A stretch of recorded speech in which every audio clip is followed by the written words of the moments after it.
My eldest son, whom I raised single-handedly, is getting married. His fiancée is strikingly beautiful, like a model.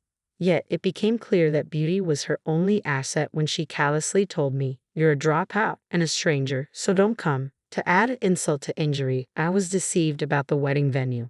Over time, she maintained a contemptuous attitude towards me due to my lack of formal education. She even portrayed me as the unreasonable mother who supposedly canceled their wedding at the last minute. It was unforgivable. While they were away on their honeymoon, I, Linda, soon to be 57, reminisced about my life.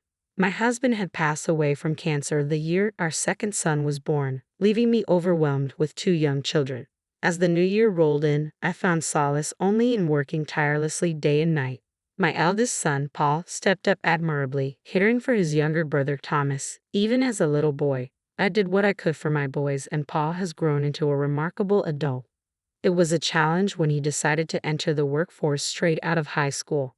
I fondly recall the effort it took to persuade him to pursue college, a distant memory now. After graduating, he secured a position at a prominent trading company and began forging a promising path. Apparently, Paul has a girlfriend whom he plans to marry someday. He expressed his desire to introduce her to me, which was somewhat unexpected given his intense focus on his career. I had imagined he would marry much later, but I genuinely felt joy knowing he wanted to start his own family soon. Having not been the most attentive mother, I worried whether he would value starting a family. However, all my concerns dissolved as Paul's wedding approached. I eagerly anticipated meeting his partner and eagerly awaited the day of their introduction. The woman who entered was slender and breathtakingly beautiful, momentarily leaving me speechless. I wondered where Paul had encountered such a beauty. When Paul introduced her, I was surprised to learn she was an actual model. He had met Sarah through his advertising work at the trading company. Sarah, 24 years old, appeared vivacious and made a favorable initial impression, though something nagged at me. She glanced around our home without hesitation, almost assessing her future in-laws' residence, which unsettled me. Moreover, her refusal to even touch the coffee I offered didn't sit right with me. When Paul stepped away to take a work call, Sarah and I found ourselves alone for the first time. It was an awkward moment, and we struggled to initiate a conversation. "You'll soon be my daughter when you marry Paul, so feel free to talk about anything." I attempted to break the ice. To my surprise, Sarah looked taken aback by my words and then uttered something astonishing. "No need. I wouldn't seek advice from someone who didn't finish school," she said with a polite smile, leaving me momentarily stunned. Her smile seemed sincere as she continued, "Yes, I did leave school early, but I had my reasons. My father passed away when I was in middle school, leaving me, my younger brother, and sister with our mother. She worked tirelessly to support us, but there were limitations. I made the decision to start working right after middle school, against my mother's desperate pleas for me to at least finish high school.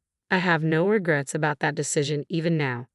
I was taken aback and completely unprepared for her condescending attitude towards my education. It caught me completely off guard. "Well, I have a higher education than you, so what would I gain from consulting someone beneath me?" she remarked with a laugh, leaving me speechless. Now, the prospect of her becoming my daughter-in-law was starting to give me a headache. "Looks like you two were getting along well while I was on the call," Paul said upon his return, cheerfully breaking the tension. Sarah responded with a graceful smile, seemingly brushing off the earlier incident. "She's a delightful mother. I'm sure we'll get along just fine," she remarked. Hearing that, I almost choked on my coffee. Sensing my distress, Sarah asked with a laugh, though her eyes betrayed a lack of warmth. I sighed quietly, apprehensive about what the future held. My initial encounter with Paul's future wife, Sarah, was less than ideal. She repeatedly belittled me for dropping out of school, albeit seemingly without malice. Despite her unintended hurtful remarks, I struggled with the idea of her becoming a part of our family. Nevertheless, because she was Paul's choice, I attempted to accept her. After that first meeting, Sarah never visited our home again. I inquired with Paul about their wedding plans, and he assured me everything was proceeding as planned. He had already met her well-educated parents, both graduates of prestigious universities. They had first met during a seminar at the university where Paul himself had graduated from, and Sarah's parents had grown quite fond of him. When I asked Paul about arranging a meeting between both families, he awkwardly replied, "I'm good for now," leaving me puzzled about what he meant. It appeared that the wedding plans were well underway. Paul, occupied with his job, had delegated all arrangements to Sarah. Since Paul seems satisfied, I find it difficult to intervene. At least he's handled meeting her parents with proper etiquette. Despite my reservations, I've chosen to observe quietly. More than 6 months after our initial meeting, Sarah reached out to discuss the wedding. Invitations had already been dispatched to various guests. They'd chosen a luxurious hotel venue, indicating a substantial gathering of over 100 guests. It's shaping up to be quite a lavish affair, a rarity these days. It sounds like you're planning quite a grand wedding, I remarked. Yes, my father owns a company, so through various connections, the guest list expanded, she explained. As I listened to Sarah, I started to have concerns about the planning on the groom's side. Paul has left everything to Sarah. I'm worried if they've considered the seating arrangements. I know Paul has left everything to you, but could you let me know who's coming from his side? I wouldn't want to be rude by not recognizing someone, I asked. Sarah responded with a hint of irritation. Sure, she said curtly. Everything's perfectly arranged, so there's no need to worry, she added, her tone coming across as somewhat condescending. I felt a surge of irritation, but I held back from raising my voice to a younger woman. The wedding was just a month away, and I emphasized the importance of having the date and time confirmed repeatedly. I asked Sarah for an invitation, but she explained they were only printing the necessary minimum. She didn't send one. We're trying to keep costs down, she said, leaving me unable to press further. I made sure to mark the date on my calendar so as not to forget. Paul had moved to a new house the previous week. The move seemed sudden, and I was left bewildered as I watched the movers take away his belongings. Paul, apparently unaware of the exact moving day, returned that evening to find his things gone. He chuckled it off, attributing it to Sarah's planning, and headed to his new home. I realized I didn't even know his new address. I assumed he would reach out to me, but so far, I haven't heard anything. On the wedding day, I dressed up and made my way to the hotel. Despite the celebratory atmosphere, I had some unresolved feelings toward Sarah. I felt like I wasn't being respected as the mother of the groom. As I entered the hotel lobby, guests, presumably from the bride's side, were gathering. I didn't recognize anyone, confirming they were likely Sarah's relatives. Making my way to the groom's waiting room, I encountered a scene that left me utterly stunned. Sitting together were a bride and groom surrounded by elegantly dressed men and women. Assuming these were Sarah's parents, I was taken aback.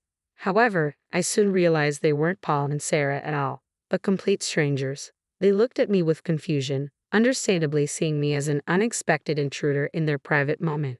Sorry, I must have walked into the wrong room, I muttered, feeling my face flush with embarrassment as I hurriedly exited. It was indeed another wedding. A sinking feeling prompted me to approach the hotel's bridal staff. They confirmed there was no reservation for Paul's wedding. Sarah had deceived me about the date and time, though I was certain today was supposed to be the wedding day. Regrettably, I have failed to confirm the location with Paul in time. Somewhere at this moment, Paul and Sarah were surely having their wedding. It dawned on me that Sarah had orchestrated this to ensure I wouldn't attend. I quickly dialed Sarah's number. She picked up immediately. What is the meaning of this? I demanded, my voice tinged with frustration.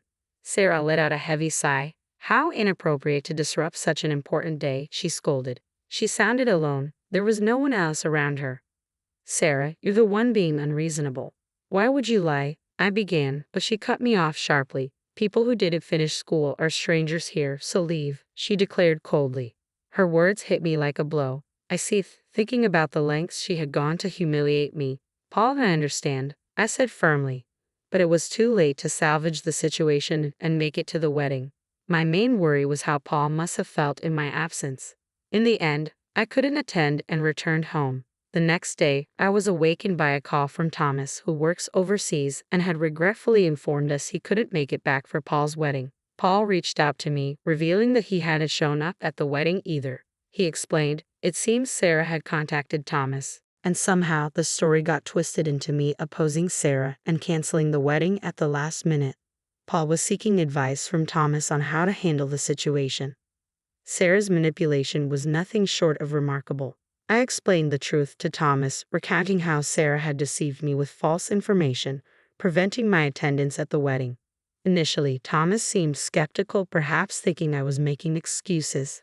However, as I described Sarah's dismissive behavior during her initial visit, he began to believe me. Does Paul know about this? he inquired. He probably thinks I canceled at the last minute, I replied, feeling tears of frustration welling up. You won't let this slide, will you? Thomas sought to reassure me. No, I affirmed. This was no time for tears. I was determined to set things right with Paul, and my frustration soon gave way to resolve. Unable to reach Paul, who was likely on his honeymoon, I decided to confront Sarah's parents directly. I visited their home, where they greeted me with evident suspicion. As we sat down to talk, it became apparent they believed I had opposed the marriage and abruptly canceled at the last minute. I started by addressing this misunderstanding head-on. I wasn't certain they would trust my explanation, but I felt compelled to lay out the truth. Initially, they remained skeptical. However, as a last resort, I revealed my trump card, a recorded conversation with Sarah. It felt drastic, but I had no other choice. With a deep breath, I retrieved my phone and played the recorded conversation. The harsh words Sarah spoke echoed through the phone. I understand why you'd want to support Sarah. I'm a mother too, but please understand how painful it is to be excluded from my own son's wedding, I pleaded. Sarah's parents bowed their heads in silence, offering no apology. It dawned on me then. They had molded Sarah into the person she was, including her disdain for my lack of formal education. In that tense silence, I slid my business card across the table. Sarah's father's eyes widened as he examined it, then looked back at me. I'll do whatever it takes, I vowed. Paul returned a week later from his honeymoon, during which I hadn't heard from him. I feared Sarah might have influenced him, but it turned out to be an unnecessary worry. As I heard the front door open, I stepped out of the living room to find Paul walking in. Upon seeing me, he hurried over to apologize. Mom, I'm sorry I didn't realize what was happening. Soon after the newlyweds returned from their honeymoon to their new home, Sarah's parents paid them a visit. Without time to settle in, Sarah found herself confronted by her father, Joseph. What's going on? Paul, caught off guard, was stunned as Joseph burst in, shouting at Sarah. Sarah hesitated briefly under her father's anger, but her resolve quickly kicked in, leading to a heated exchange between father and daughter. Your actions are tarnishing our reputation, he thundered, tossing my business card at Sarah. She picked it up, her face draining of color as she read my title. Unknown to Sarah, I held the position of president at one of her father's crucial business clients. Despite leaving school early, I worked diligently and earned respect, rising to this prestigious role. Additionally, her father's company acted as a subcontractor for mine. Just 3 days earlier, I had terminated all contracts with his small parts distribution business, which relied heavily on our company for over 80% of its orders. It was understandable that he was upset. You need to apologize to Linda immediately, he insisted. Sarah hesitated, clearly confused. I don't see why I should apologize to someone like her, she retorted stubbornly. It was then that Paul began to grasp the truth. Reflecting on Sarah's behavior, he started to notice several inconsistencies. He apologized to me for believing Sarah's fabricated story about my absence on the wedding day. Mom, I forgot. I should never have doubted you. I'm truly sorry. It's all right, as long as you understand. But I won't reverse my decision regarding the company. I can't continue business with someone who discriminates based on education, I'd asserted. Paul nodded in agreement. Then he declared, the marriage is over. The scandalous news of a divorce right after their honeymoon spread rapidly. Paul apologized to the guests and reimbursed the gifts from his side at his own expense. Allegedly, there was no response from Sarah's guests. When her guests requested reimbursements, she reportedly caused a scene. The divorce was a difficult process, eventually involving lawyers. The recorded evidence I provided played a crucial role in the proceedings. Paul joked that divorcing was harder than getting married and mentioned that Sarah's father's company was now facing bankruptcy, despite attempting to return to modeling. Sarah found her reputation too tarnished for any agency to hire her. Recently, she's been spotted intoxicated, still harboring resentment towards me. The dropout old lady. There's been no sign of remorse from her. Perhaps further setbacks might prompt some introspection. Back at home, Hall suggested renovating our old house. It seems he's in no rush to remarry. I'll focus on my career, just like you, Mom, he said, bringing me joy. I felt reassured that I have fulfilled both parental roles effectively. Just be more cautious in your choice of partner next time, was my only advice. Paul nodded, looking somewhat sheepish.